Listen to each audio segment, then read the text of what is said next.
আটিবাজারে বুড়িগঙ্গার শাখা নদীতে নির্মাণ করা হয়েছে সেতু। দুই পাশে নেই কোনো সংযোগ সড়ক। ঝুঁকি নিয়ে প্রতিদিন চলাচল করছেন আশেপাশের কয়েক এলাকার মানুষ। মনিরুল হাসান সুমনের ক্যামেরায় আটিবাজারের দুঃখের খবর জানাচ্ছেন মুজাহিদুল ইসলাম। জনদুর্ভোগ কমাতে ঢাকার কেরানীগঞ্জ উপজেলায় প্রায় ৩ বছর আগে শুরু হয়েছিল সেতু নির্মাণের কাজ।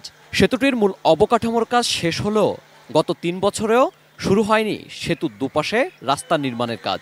সেতুর নির্মাণ কাজের শুরুতে এলাকাবাসী কিছুটা আনন্দিত হলেও এখন তা এ এলাকার মানুষের গলার কাটা।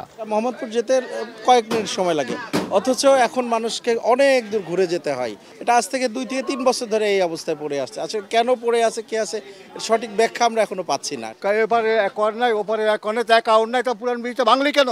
এই ব্রিজ দিয়ে আমরা হাঁটা চলা করতে পারবো না। আমাদের পয়প্লাবান যারা আসবে, বাচ্চা সন্তান, তারা হাঁটা চলা করতে পারবে। পদ্মা সেতু হয়ে গেছে, কিন্তু ব্রিজটা এখন মতো হয় নাই। আমাদের প্রশ্ন কেন? একজন হুজুর, একজন 2-3 জন মহিলা এই কাঠের ব্রিজ ভাঙা নিচে পড়ে আছে। সেতুর কাজ স্থগিত থাকাতে প্রতিদিন ঘটছে কোনো না কোনো দুর্ঘটনা। যাতায়াতের বিকল্প হিসেবে থাকা কাঠের ব্রিজও ভঙ্গুর প্রায়। ভোগান্তিতে স্কুল কলেজের শিক্ষার্থীরাও। আমরা বাসা থেকে যখন আসি তখন আমরা খুব সহজেই ঘাটার চরে রিক্সা নিয়ে যেতে পারি, কিন্তু এই ব্রিজটা ভাঙার কারণে আমরা এখানে থেমে আবার হেঁটে আবার কাঠের ব্রিজের ওই পার যেয়ে আবার ওখান থেকে রিক্সা নিয়ে ঘাটার চরে যেতে হয়। এর জন্য আমাদের অনেক ভোগান্তি হয়। অনেকবারই এই ব্রিজ থেকে এভাবে মোচড় খেয়ে পড়ে গেছে। অনেক মেয়েরা স্কুলে যাচ্ছে, পড়ে যাচ্ছে, অনেক বয়স্ক লোকরা যেতে পারছে না। দীর্ঘদিন ধরে আটকে থাকা এই সেতুর কাজে ক্ষতিগ্রস্ত সেতুর দুপাশের ব্যবসায়ীরা। বেচাকেনা কমে যাওয়াতে দোকানের খরচ মেটাতেও হিমশিম খেতে হচ্ছে তাদের। ব্যবসায়ীগত করুণ অবস্থা, কোনো কাস্টমার আসতে পারে না, রাস্তার মধ্যে আঁঠু পানি জমে থাকে। প্রায় সময় শুনি ধরবো এরকম করে অনেক বাহানা চলতে আছে।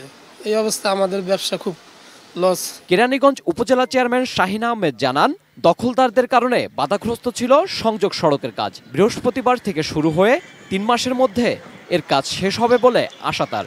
দুই পাশেই হলো আপনার সরকারি জায়গা, তবে একটা অংশ অল্প পরিসরে অধিগ্রহণের বিষয় আছে। বৃহস্পতিবার থেকেই এই ব্রিজের কাজ আবার নতুন করে শুরু হবে। শেষ পর্যন্ত হয়তো আরো 2-3 মাস সময় লাগবে। Mujahidul Islam, ATN news, Dhaka.